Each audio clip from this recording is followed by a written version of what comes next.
사람은 사랑이 끝났을 때보다 사랑이 남아있는데도 말을 잃었을 때 더 깊이 외로워집니다. 오늘 이야기는 싸우지 않았고 배신도 없었고 큰 사건도 없었지만 어느 날 문득 같은 이불 안에서 서로 다른 꿈을 꾸고 있다는 걸 알아버린 한 중년 부부의 이야기입니다. 이 이야기는 정답을 주지 않습니다. 다만 당신의 마음이 잠시 머물다 조용히 잠들 수 있기를 바랍니다. 1장. 밤이 먼저 오는 집. 그 집에는 밤이 빨리 왔습니다. 해가 지기도 전에 거실에 불이 켜졌고 텔레비전은 소리를 줄인 채 습관처럼 켜져 있었습니다. 남편은 리모컨을 손에 쥔 채 화면을 보고 있었지만 사실은 아무것도 보지 않고 있었습니다. 아내는 부엌에서 물컵을 씻다가 문득 손을 멈췄습니다. 컵에 비친 자신의 얼굴이 낯설게 느껴졌기 때문입니다. 언제부터였을까요? 이 집이 이렇게 조용해진 것이. 2장. 말하지 않는 이유. 그들은 말하지 않는데 이유가 있다고 생각했습니다. 피곤해서, 나이가 들어서, 이미 다 아니까.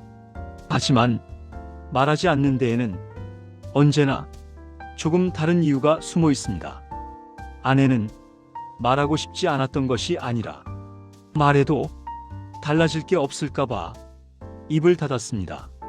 남편은 묻지 않았던 것이 아니라 괜히 꺼냈다가 어색해질까봐 모른 척했습니다. 둘 다 상대를 배려했다고 믿고 있었습니다. 3장. 이불 속의 거리. 밤이 되면 그들은 같은 이불을 덮었습니다. 하지만 손이 닿지 않도록 아주 미세한 거리만큼 서로를 비켜 누웠습니다. 아내는 남편의 등을 보며 생각했습니다. 이 사람은 내가 지금 무슨 생각을 하는지 알까? 남편은 천장을 보며 생각했습니다. 괜히 말 꺼내지 말자. 오늘은 그냥 조용히 자자. 같은 시간, 같은 공간, 같은 이불. 그러나 각자의 마음은 다른 방에 있었습니다. 4장. 기억 속의 젊은 날. 아내는 가끔 젊었을 때를 떠올렸습니다. 남편이 자주 웃었고, 자주 물었고, 자주 손을 잡던 시절. 아무 말도 하지 않아도 눈만 마주쳐도 무슨 생각인지 알 수 있었던 때. 그때는 지금처럼 조용하지 않았습니다.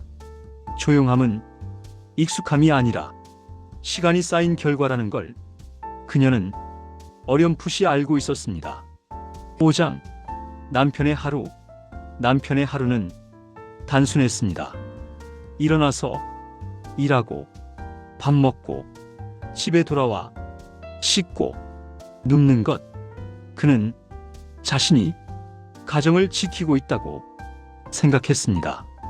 큰 문제 없이 살아가고 있다고 믿고 있었습니다. 그래서 아내가 점점 말이 없어지는 것을 성숙해진 거라 생각했습니다. 그 생각이 얼마나 큰 착각이었는지 그는 아직 몰랐습니다. 6장. 말하지 않은 질문. 아내는 매일 같은 질문을 삼켰습니다. 당신은 아직 나를 필요로 해? 하지만 그 질문은 입 밖으로 나오지 않았습니다. 대신 밥 먹었어? 피곤하지? 같은 말로 바뀌어 나갔습니다. 사람은 가장 중요한 말을 가장 안전한 말로 바꿔서 하게 됩니다. 7장. 작은 균열. 어느 날 아내는 남편에게 물었습니다. 당신은 지금 삶이 편해? 남편은 잠시 생각하다가 아무렇지 않게 말했습니다. 응, 편하지. 그 말은 틀리지 않았습니다.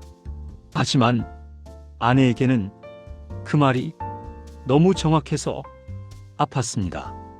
8장. 잠들지 못하는 밤. 그날 밤 아내는 쉽게 잠들지 못했습니다.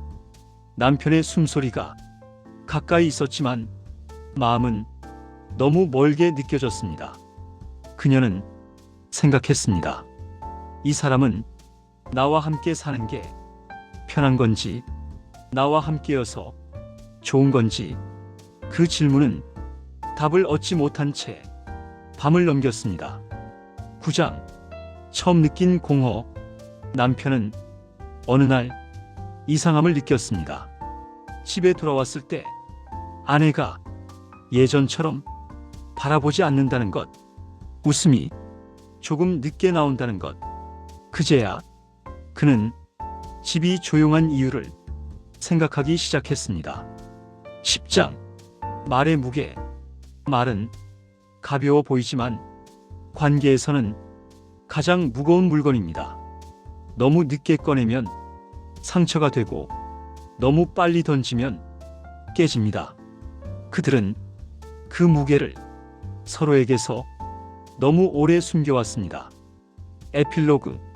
부부는 서로를 떠나서 외로워지는 게 아닙니다.